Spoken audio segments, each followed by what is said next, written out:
Néstor Jorge Casaniga, yo soy presidente de la Fundación Ezequiel Martínez Estrada.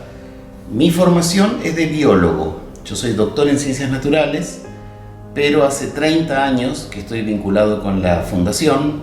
Participé en la organización de los congresos internacionales sobre la vida y la obra de Martínez Estrada, y con el tiempo integré el consejo directivo y bueno, hace 30 años que tenemos esta vinculación.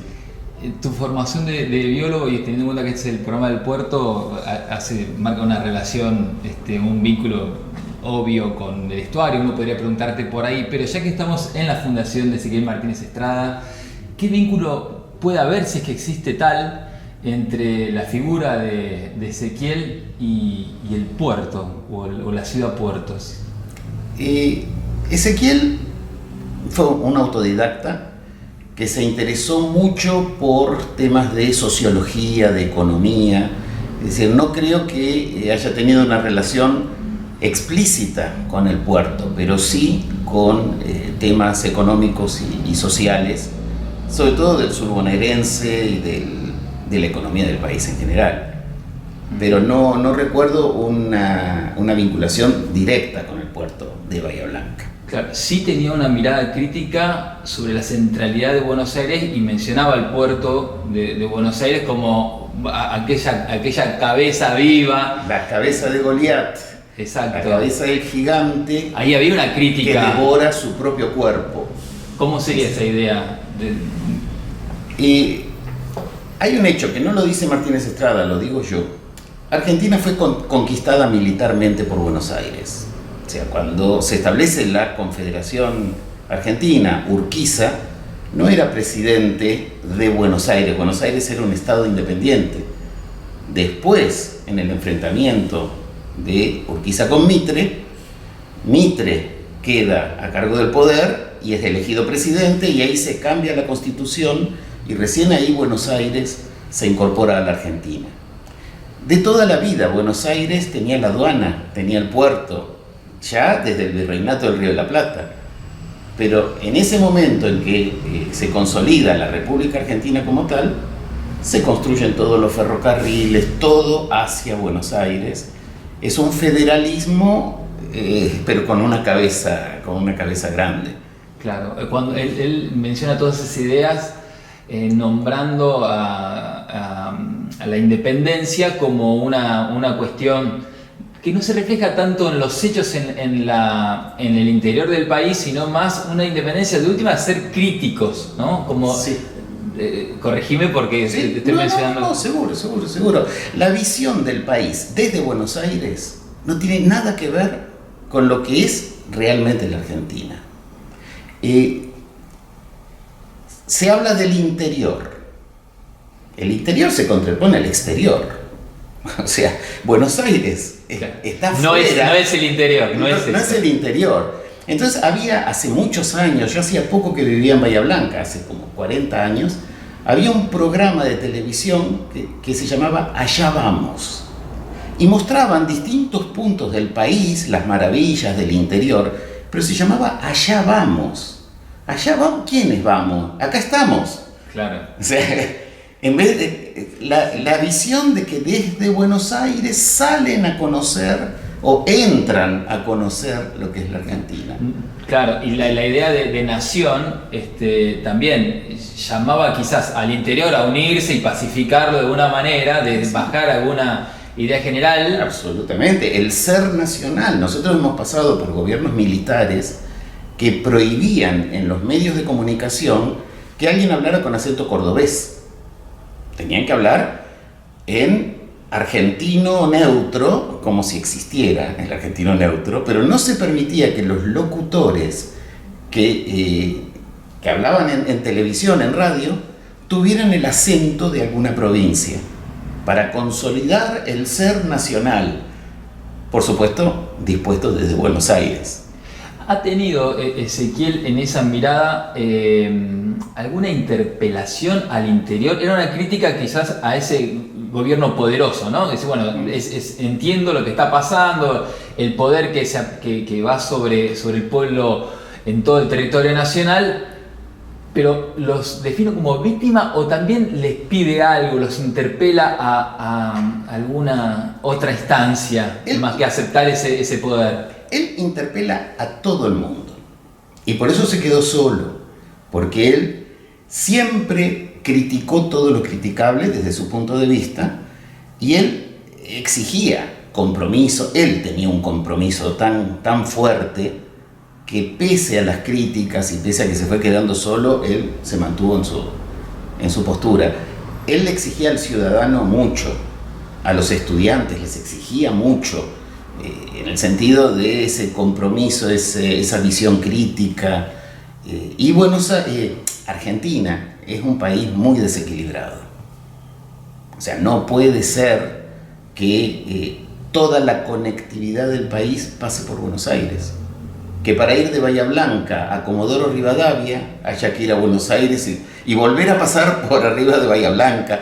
O sea, no está pensado como un país que tenga una dinámica propia, que incluya su capital, que es la ciudad más grande, que es la que concentra 1/3 de la población del país, pero además concentra todo lo operativo de la vida cotidiana de la gente que está a distancia. Te noto compasión por la obra de Ezequiel o porque lo ves todos esos temas muy actuales o por ambas cosas. Por ambas cosas, por ambas cosas. Lo ves muy actual. Muy actual. Los planteos de él, las preguntas que se hacían, las críticas hacia dónde iban dirigidas. Sí, uno de los aportes de él, que es, no sé si el fundamental, es el de los invariantes históricos que tiene la Argentina. Esos invariantes que él dice, todavía la mentalidad colonial, todavía aquellas cosas que estructuraron el país en su origen, siguen vigentes, no cambian. El autoritarismo, el personalismo, montón de características que se repiten y cambian los gobiernos, y cambian las políticas, y cambia la economía, pero hay invariantes históricos que él decía, eso es lo que tiene que cambiar. Claro, cuando él realiza una crítica al peronismo, después viene la Revolución Libertadora, se mantiene dentro de su postura crítica, porque entiende que ahí hay un valor desde su persona para ofrecer a la sociedad y llama a establecer esa independencia crítica de lo injusto, lo justo, lo injusto, lo moral, lo ético. Claro. Bueno, esto lo digo a título personal. Hay una tendencia a apoderarse del país a partir de una ideología que no es exclusivo del peronismo, pero lo hemos visto hace pocos años, cuando el 25 de mayo, la celebración del 25 de mayo fue porque un 25 de mayo asumió Néstor Kirchner y se habló de ese 25 de mayo y no de Moreno, Belgrano y Juan José Paso. Entonces, hay como una idea de que la patria nace con Perón y que de alguna manera Martínez Estrada es también una construcción de Perón, y como la actitud de Martínez Estrada en el peronismo, en el posperonismo, centrando el análisis de Martínez Estrada no en Martínez Estrada, sino claro, en el contexto político en el que se movió. Si uno lee lo que Martínez Estrada escribió en la década del 30, lo que ya hay en su poesía antes de eso, ya estaban esas ideas. Claro, porque critica el golpe militar, ¿no? Inicialmente, en 30 y... Por eso, ¿no? Después de Irigoyen. En Radiografía de la Pampa, esto lo escribió después del golpe del 30. Claro. Por eso muchos críticos... Por eso se va manteniendo en esa postura crítica, pese a los gobiernos y a las formas, ¿no? Sí, pero sus temas son siempre los mismos. Siempre los mismos, está claro. Siempre los mismos, claro. Hay una coherencia muy grande. Ahora, entonces él, cuando en el 56 publica ¿Qué es esto?, él dice, critica a Perón, por supuesto, muy duramente. Él fue presidente de la Liga de los Derechos del Hombre, cuando no se hablaba de derechos humanos. Era un concepto que hoy es muy frecuente, pero en esa época él tuvo también sus problemas por eso.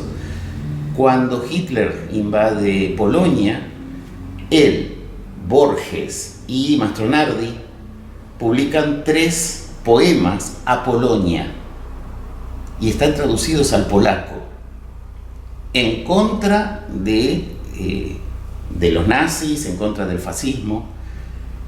Y Perón estuvo en el golpe del 30, participó del golpe del 30, se formó con Mussolini en Italia. Él no podía estar con Perón. Claro.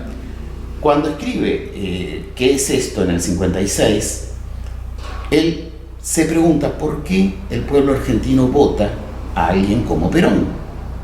Retoma los temas de Radiografía de la Pampa y dice: si los partidos opositores al peronismo no empiezan a reducir la brecha, las diferencias sociales, la distribución de la riqueza, las injusticias, tenemos peronismo por 100 años. Claro, ahí reconoce un valor en el peronismo a partir de la mediocridad quizás, o la crítica más acentuada hacia los otros partidos. Entonces Borges lo acusa de justificar al peronismo. Y él dice: no justifico, analizo. Sí, las alternativas que hay, y no veo que haya alguna más potable, o por lo menos que supere lo que el peronismo está haciendo. Entonces, ¿qué pasa? En 40 años después, bueno, a ver, sí, 40, un poco más, en el gobierno kirchnerista, cuando se lo relee a Martínez Estrada, 50 años después, detectan 2 cosas. Una, que el análisis que él hizo del peronismo es impecable, que anunció cosas que después ocurrieron, que fue el primer latinoamericanista. Fue en la Argentina el primero que escribió sobre semejanzas y diferencias entre los países de América Latina y comparó el desarrollo social, económico, histórico de la Argentina con México, Venezuela. Política comparada. Política comparada. Y entonces la Biblioteca Nacional, dirigida por Horacio González, le cambia el nombre a la hemeroteca y le pone Ezequiel Martínez Estrada. Néstor, yo soy periodista y licenciado en Ciencias Políticas. Cuesta, y vamos a vincular un poco también a tu profesión, y si tocamos 2 o 3 temas de esos y listo. Pero taxonómicamente, ¿dónde lo ubicamos a Ezequiel? En ningún lugar. Orgambide escribió una frase que la tenemos puesta en un banner en la puerta: tuvo la infrecuente costumbre de ser un hombre libre. Entonces él tuvo afinidad por ideas más bien socialistas, pero cuando viajó a la Unión Soviética se dio cuenta de que la Unión Soviética no respondía a ese ideal socialista Claro. Cuando va a Cuba, pero esta es otra característica de él, que es impresionante.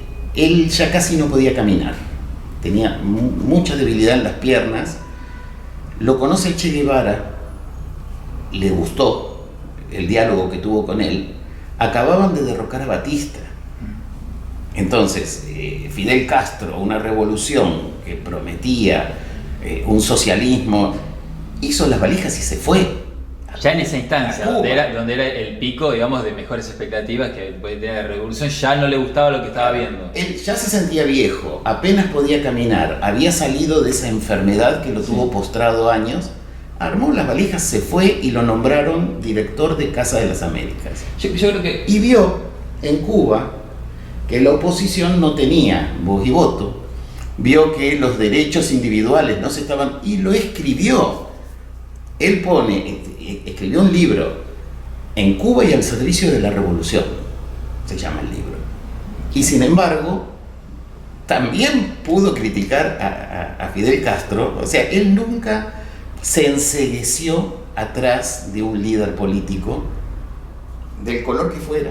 Sí, a la distancia podría leer acerca de tal movimiento utópico, pero después cuando él iba ahí al territorio, que describe muchas veces al ser humano en su geografía, ahí se va a un análisis científico, básicamente. Acá no está pasando lo que me han vendido o lo que en teoría es, y toda la aplicación. Y vuelve en el 62 y ya muere en el 64. Al volver, era señalado como comunista. Los izquierdistas argentinos decían: es un poeta burgués que de viejo se hace el revolucionario. Pero esos izquierdistas no fueron a Cuba a poner el cuerpo como puso él. Entonces nadie lo podía clasificar, y ese es uno de los grandes temas. Luis Veraza, del Instituto Paco Urondo en Buenos Aires, publicó un libro, Los Antiperonistas, y dedica un capítulo a los antiperonistas, antiperonistas, y lo pone ahí a Martínez Estrada, porque era antiperonista, pero no era gorila, no era el antiperonista visceral. Sistemático, que no razonaba. Era un antiperonista analítico. Claro. Y ahora muy respetado. Decíamos, cuando te preguntaba dónde ubicarlo, no, en ningún lugar. Habría que inventar una categoría para uno poder suscribir, en todo caso, a ese movimiento o a esa postura. Claro, pero él era muy nietzscheano. Se hubiese criticado a sí mismo también. Se hubiera criticado a sí mismo. Claro, si creamos un lugar lo voy a criticar. Él estaba en la posición de la autosuperación por el esfuerzo, por el estudio, que es lo que hizo él en su vida. Y se lo denomina habitualmente como pesimista. ¿Podemos revertir eso? Uno cuando adopta filosóficamente o humanamente en la práctica una postura así crítica, se vuelve gruñón, pesimista. ¿Solo podemos tener una actitud así y que no nos lleve a esa situación? Creo que acá en la Fundación lo conocemos bien desde su origen de muchacho soltero, poeta, al viejo gruñón. Fue pesimista, fue muy pesimista. Cristian Ferrer tiene un libro muy importante que habla de la amargura metódica, que tiene un origen, o sea, no era un amargado por su carácter en sí, sino por las circunstancias de lo que él fue viendo. Y cuando él vio que su prédica no tenía mucho eco, lo fueron dejando solo. Ya llegando a la década del 60, la generación de los parricidas que le pegaban ideológicamente, ¿no? Por los cuatro costados, y se quedó solo, salvo Favaloro y unos pocos amigos, no venían a visitarlo. Él no encontró ese eco y sí, terminó siendo amargado. Por eso la Fundación acaba de cambiar el logo, lo vas a ver en la puerta, y porque siempre está la foto del Martínez Estrada viejo, pensando, mirando al más allá, y cambiamos esa foto. Ahora tenemos una de Martínez Estrada joven, mirando de frente, medio sonriente, de su época de mayor producción, cuando produjo los libros de mejor calidad. Me quedaría hablando ahora, voy a hacer un repaso de preguntas, contestarme. El tiempo es no, yo lo meto todo, pero tampoco quiero, ya tendremos alguna otra oportunidad. Parece que no estamos hablando de un empleado de correo, primero y principal, ¿no? Parece que no estamos hablando de un empleado de correo. Es increíble eso. Yo presenté una conferencia, mostré datos, ahora en el encuentro internacional que hicimos a principios de noviembre. El correo fue un martirio para él. Fue una necesidad. Él entra con categoría 19 como repartidor de paquetes cuando tenía 20 años y no lo entendían, no encontraba entre sus compañeros, entre sus jefes, no ascendió, llegó a un cierto puesto y después lo acusaron de irigoyenista y lo rebajaron de categoría, y su aspiración en la vida era ser docente. Lo logra en el... Rafael Arrieta le consigue un cargo, pero como suplente, porque él no tenía título. Claro. Y entonces nunca tuvo un cargo titular. Y en el año 43, por ahí, había un proyecto de crear en Bahía Blanca un instituto de estudios sobre la cultura del sudoeste bonaerense. Y lo iban a nombrar a él director. Y él, con toda su ilusión, hay cartas y cartas de él a distintas personas diciendo: si yo pudiera tener una cátedra, renunciaría al correo, me quiero ir del correo, no soporto más el correo. Y nunca tuvo la cátedra. Él despreciaba mucho los estudios técnicos, la formación de ingenieros que solo saben ingeniería y que no tienen un contexto humanístico. Claro. Entonces, cuando iban a crear el instituto de Estudios Culturales del Sudeste Bonaerense, resulta que cuando llega el proyecto a la legislatura de la provincia de Buenos Aires, crean el Instituto Tecnológico del Sur. La Universidad del Sur hoy. Que hoy es la Universidad del Sur, pero lo crean con un enfoque absolutamente tecnológico. O sea que ya de viejo, cuando él por fin aspira a un... Sí. Ni la última te va a salir. Entonces, la amargura no es...